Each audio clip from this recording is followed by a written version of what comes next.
What if I told you that the last digit of your birth year is not a coincidence, but a whisper from destiny? We walk through life searching for meaning. In relationships, in career, in the shadows of our past. Some look to the stars. Others seek guidance in faith, numbers, or nature. But today I invite you to turn inward, guided by something seemingly trivial, the final digit of the year you were born. Not because it's magical, not because it's absolute, but because it can be a mirror, a reflection of the energy you carry through life. So, pause, breathe, listen. Are you born in a year ending in 0 or 7? Each number holds a vibration, a lesson, a symbol. Let's walk through each one, not with superstition, but with awareness. Each digit offers a principle, not a prediction. Your digit is not your fate, it is your invitation. The last digit of your birth year is just one number, but a mindful person turns even a single drop of rain into a full ocean of wisdom. Check yours, not to be defined, but to be reminded that in this moment you are part of a larger rhythm. And the number, it's just the knock. You must choose to open the door. We live in a world hungry for certainty. People search for signs, hoping to decode their lives with numbers, stars, and hidden messages. The final digit of your birth year often becomes one of those signs. Some treat it as prophecy, others dismiss it entirely. But what if instead we approached it with stillness, not as a rule, but as a reflection? Think of it this way: a symbol is like a seed. It does not guarantee the fruit, but it carries the potential. A symbol speaks not with commands, but with invitations. It says, look here, not go there. When you understand this, you begin to work with life, not under it. The final digit of your birth year, then, becomes a small doorway not to your destiny itself, but to deeper awareness. When you were born, the world was in a specific vibration socially, culturally, energetically. That final digit carries a subtle resonance from that time. But it does not define you. It echoes through your journey like the faint toll of a bell in the mountains. You may choose to follow it. You may choose to walk elsewhere. The bell only rings. It does not command your feet. There's danger in rigid interpretation. If someone tells you you are a 3, so you must be creative, and you are not, what happens? You feel broken, misaligned, but symbols do not demand conformity. They suggest alignment. The number is a compass, not a cage. It shows direction, not destination, and most importantly, it cannot replace self-awareness. We must not mistake the map for the terrain. The last digit may hint at patterns, but life is far too vast, far too dynamic, to be summarized in one character. Your choices, your actions, your disciplines, they sculpt your destiny far more than any numerical coincidence. Yet the digit still matters, because it starts a conversation between you and your deeper self. It is the same as a parable.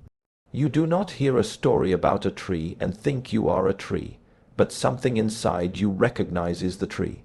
In the same way, when you hear what a 7 or a 2 might represent, it might awaken something in you, not because it tells you who you are, but because it reminds you of something you've forgotten.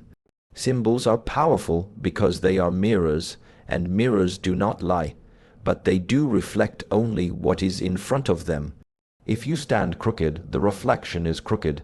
If you stand still, it shows you clearly. In this way, the final digit is simply a mirror in time.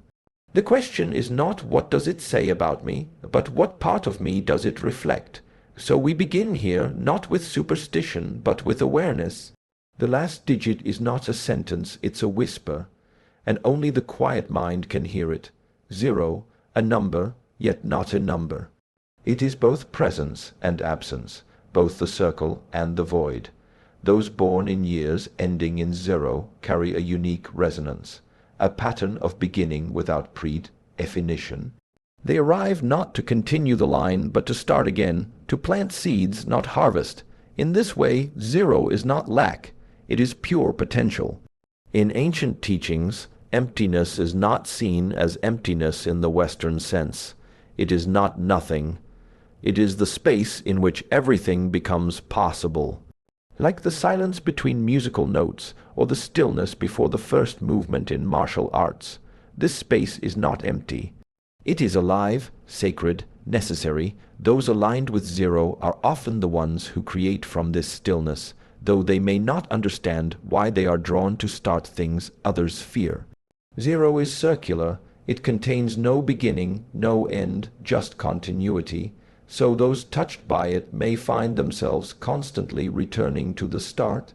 They may build, then abandon, begin again and again to others.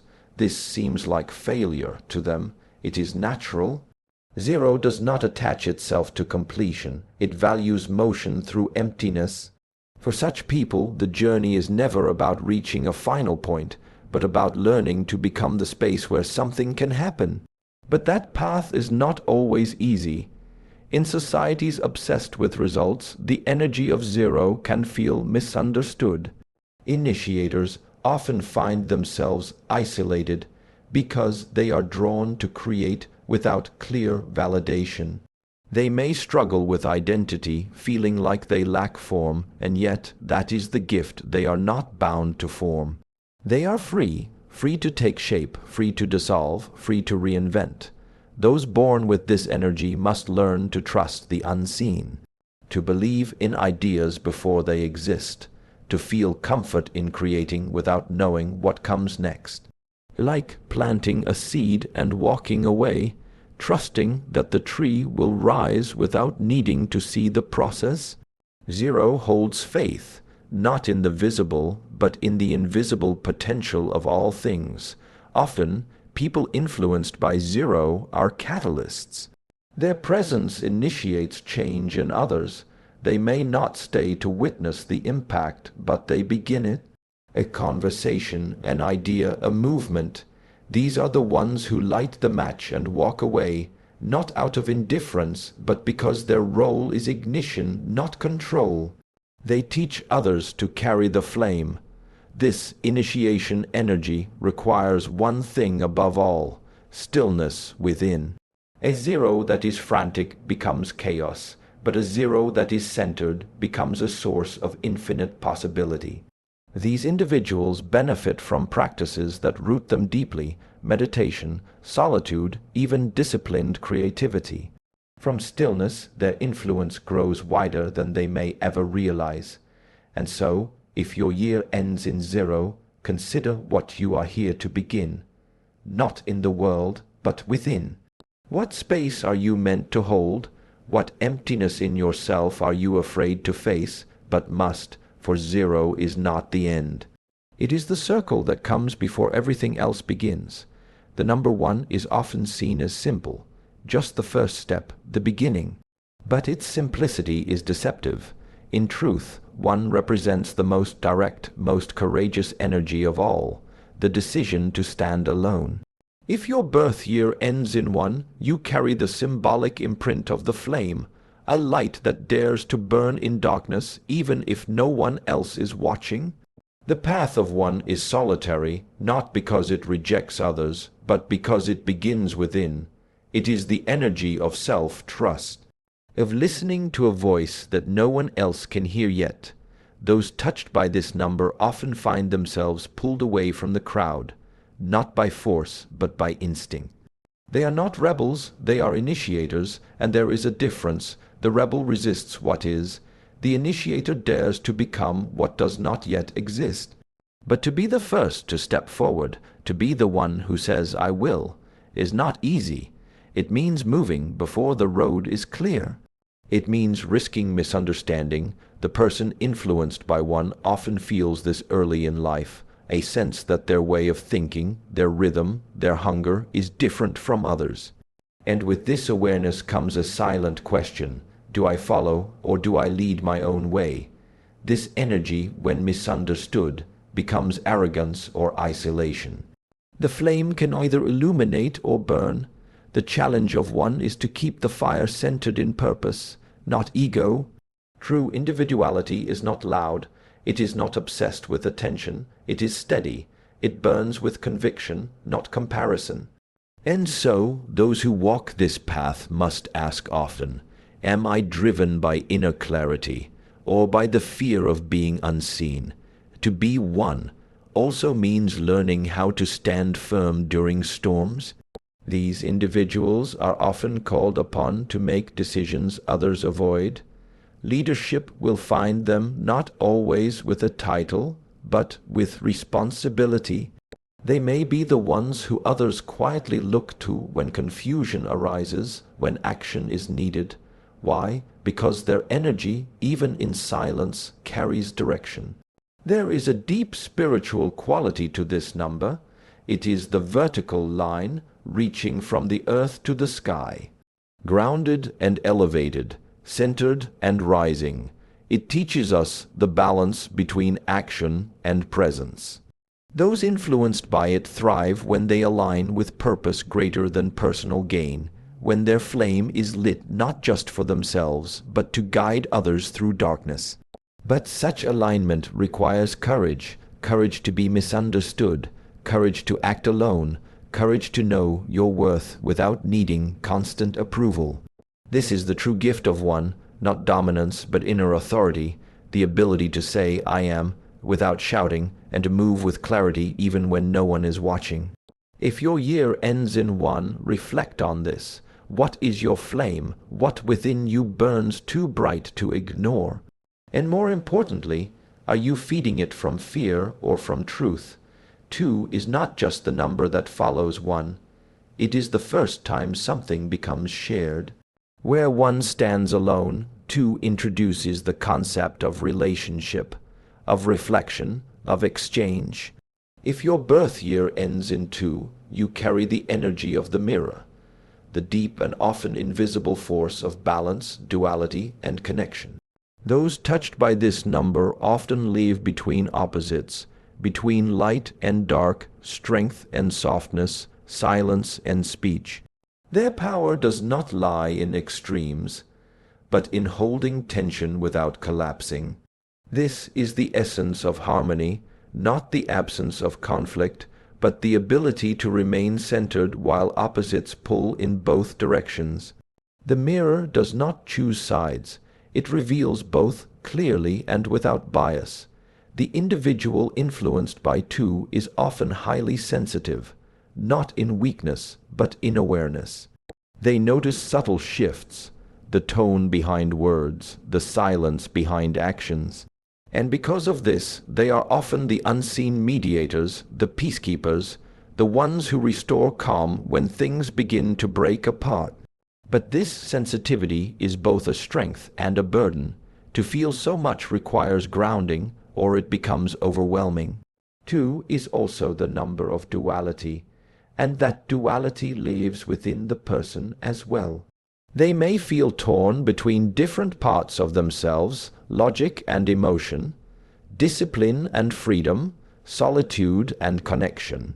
The key for them is not to choose one side, but to honor both, to recognize that contradiction does not mean confusion.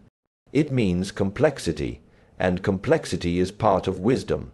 But the mirror can also become a mask.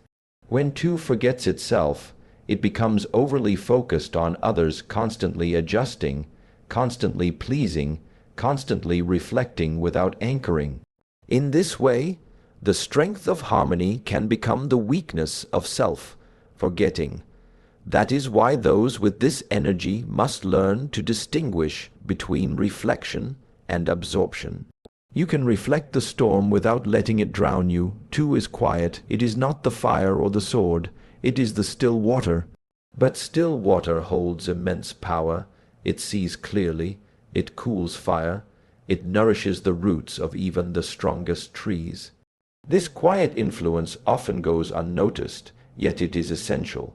People influenced by 2 must come to value their presence, even when it is not praised. The mirror must remember it is powerful because it sees what others cannot, Another lesson hidden in this number is patience. Harmony does not rush. Reflection takes time. These individuals are often not meant to lead from the front, but to guide from beside. Not with loud declarations, but with deep listening. In a world that often rewards speed and noise, their challenge is to remain grounded in their natural rhythm, slow, attentive, profound. So if your year ends in 2, ask yourself, what are you reflecting in your life, and what is reflecting you? Are you living as a mirror, or are you trapped inside someone else's image? Your balance is not weakness. It is the rare ability to hold both the question and the answer without needing to choose too quickly. 3 is the number where form begins to dance. After the solitary energy of 1 and the balancing duality of 2, 3 arrives as movement, flow, and expression. It is the spark that happens when 2 opposites touch the birth of creation. If your birth year ends in 3, you carry the spirit of the weaver, one who turns thought into form, emotion into art, silence into voice. The person marked by the energy of 3 often feels compelled to create not out of duty, but from an inner restlessness. Ideas do not sit quietly within them. They seek expression, shape, release. These individuals may be artists, storytellers, connectors of ideas, or translators of feelings. Whether through words, images, movement, or energy, they are meant to weave unseen threads into visible patterns. But creativity at its core is vulnerability. To create is to reveal. Those who carry the vibration of 3 often struggle between the desire to be seen and the fear of being exposed. Their work may be personal, their thoughts complex, and yet the gift lies in bringing what is internal into the shared space. To speak what others are afraid to say, to show what others hide, this is the weaver's power, not just to express, but to give others permission to do the same. 3 is also the number of connection, mind, body, and spirit, past, present, and future. People influenced by it often serve as bridges. They are the ones who can link unrelated ideas, cross emotional distances, or speak to different kinds of people with ease. Their energy is relational, dynamic, and alive. But such energy can also become scattered, chaotic, or impatient when not grounded in purpose. The challenge of 3 is consistency. The flame of creativity flickers and changes direction, and the weaver, being deeply intuitive, may follow inspiration rather than structure. But a thread that keeps breaking cannot form a tapestry. So, these individuals must learn discipline not to restrict their creativity, but to contain it. A river needs banks to carry its flow. Creativity needs form to carry its message. There is also an emotional depth to this energy. Those touched by 3 often experience feelings intensely. Joy is radiant, sorrow is poetic, longing is beautiful, and sometimes they may fall in love with the feeling itself, even when it brings pain. This sensitivity is not a flaw, it is a gift. But it must be paired with self-understanding, or it becomes self-sabotage. 3 is a social number, often drawn to community, collaboration, and communication. Yet at times, the person influenced by it must learn solitude. Not to isolate, but to return to their inner voice, their original thread. The most authentic expression comes not from performance, but from presence, from remembering that their creativity is not for applause, it is for alignment. If your year ends in 3, ask yourself, what are you weaving in this life? What ideas, emotions, or visions are waiting to take form through you? And are you letting them speak? Or are you silencing them out of fear? For the weaver's destiny is not only to create, it is to reveal the unseen through the sacred act of expression. The number 4 does not dazzle, it does not rush, it does not chase attention, and yet, beneath every temple, behind every strong tree, within every enduring legacy, you will find the silent presence of structure. If your birth year ends in 4, you carry the energy of the pillar, the steady hand, the grounded soul, the one who builds and holds. This is not a life of spectacle. It is a life of substance. People influenced by 4 often come across as quiet, reliable, even predictable. But what appears simple from the outside is often the result of deep internal discipline. These are individuals who seek foundation in a world of fragments. They are builders not just of buildings or systems, but of trust, order, and meaning. 4 is the number of the square. 4 corners, 4 walls. It contains, it protects, it gives form to the formless. Those born under this vibration often feel a deep need for structure, not as control, but as safety. They seek routine not because they lack imagination, but because they understand that freedom without form collapses into chaos. Their power lies in making things last, but structure is not rigidity, and this is the lesson that every pillar must face. When the desire for stability becomes fear of change, the structure that once supported begins to imprison. People influenced by 4 may resist risk, resist movement, resist the unknown, and yet life itself is never still. So the challenge is to build not walls, but frameworks, strong enough to support, flexible enough to evolve. These individuals often carry a deep sense of duty to their families, their communities, their work. But this devotion can become heavy. When the pillar holds too much without rest, it begins to crack. So the lesson here is balance, to learn when to hold and when to let go, to realize that being strong does not always mean being silent, that even the pillar must lean sometimes.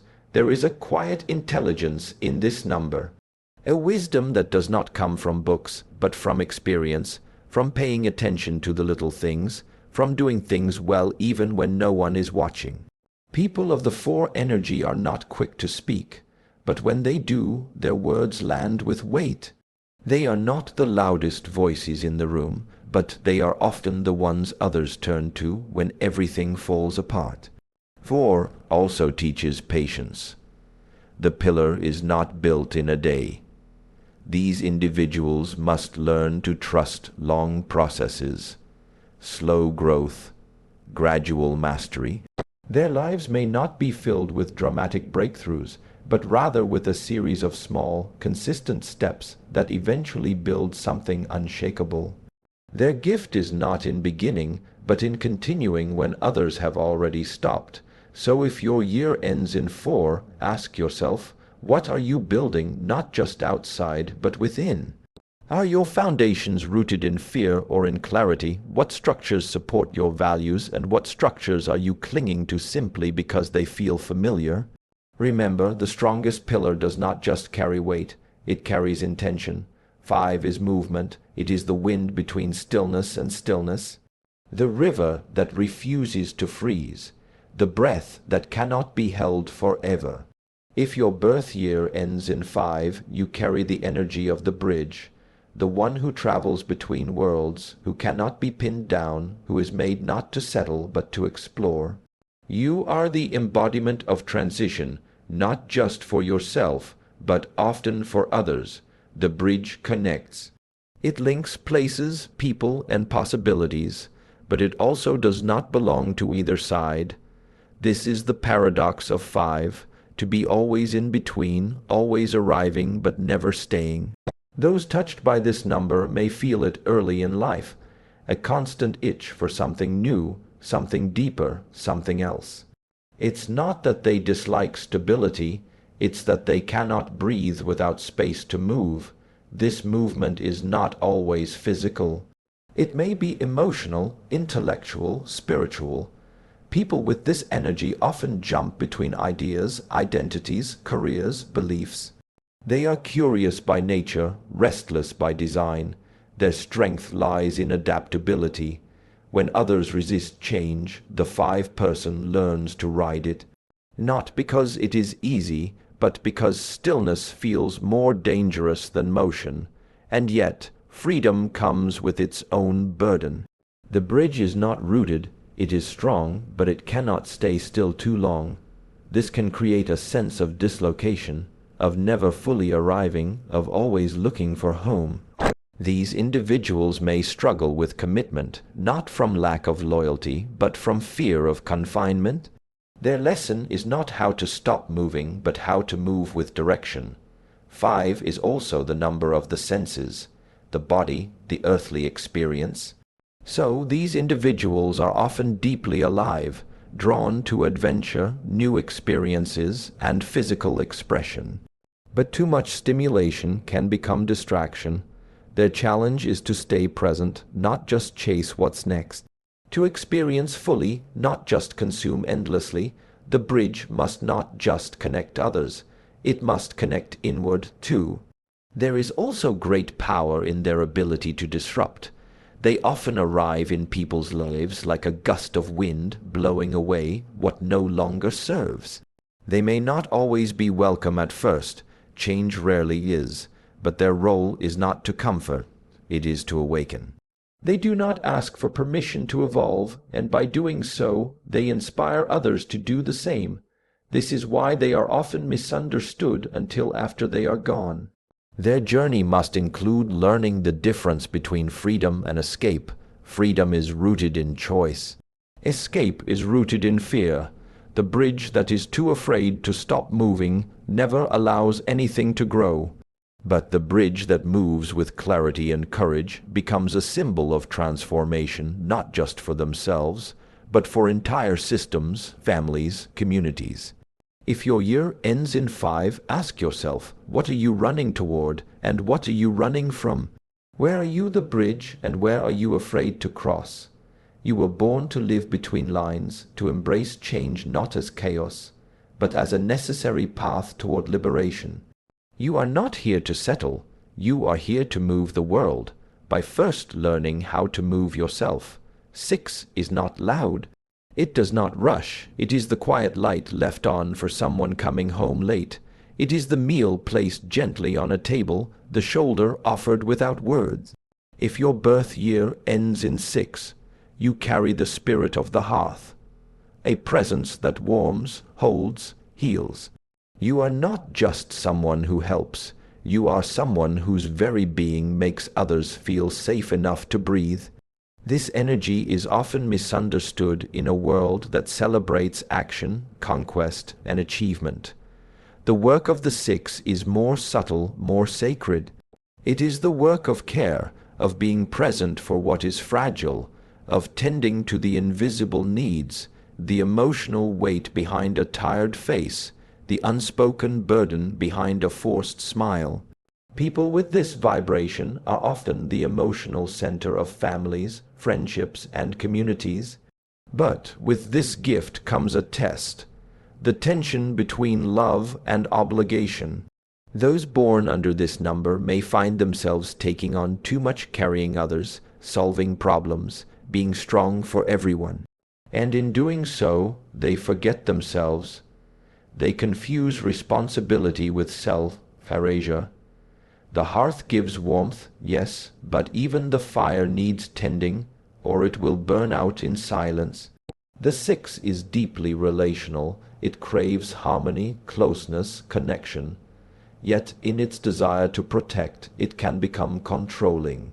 Love, when tied too tightly to duty, turns heavy. Those influenced by this number must learn to give without attachment, to support without expectation. True nurture is not about fixing others. It is about believing in their strength, even when they falter. There is a hidden strength here, one often overlooked, the strength to remain soft in a world that hardens, the strength to keep showing up even when it goes unnoticed, the strength to love, not because it is easy, but because something deep within you knows that to care is to be alive. The 6 does not seek recognition. It seeks meaning. It serves not for applause, but because something sacred calls it to. Many with this number carry a deep sense of duty from a young age. They may feel responsible for keeping peace at home, for supporting others emotionally, for making life easier for those around them. But this inner programming must be examined over time. Am I choosing this role, or am I trapped inside it? This is the critical reflection every 6 must face, for healing others without healing oneself is a slow form of self-destruction. There is also beauty here, a profound, enduring beauty. These individuals often carry old souls, gentle wisdom, and the ability to make others feel seen without needing to be told.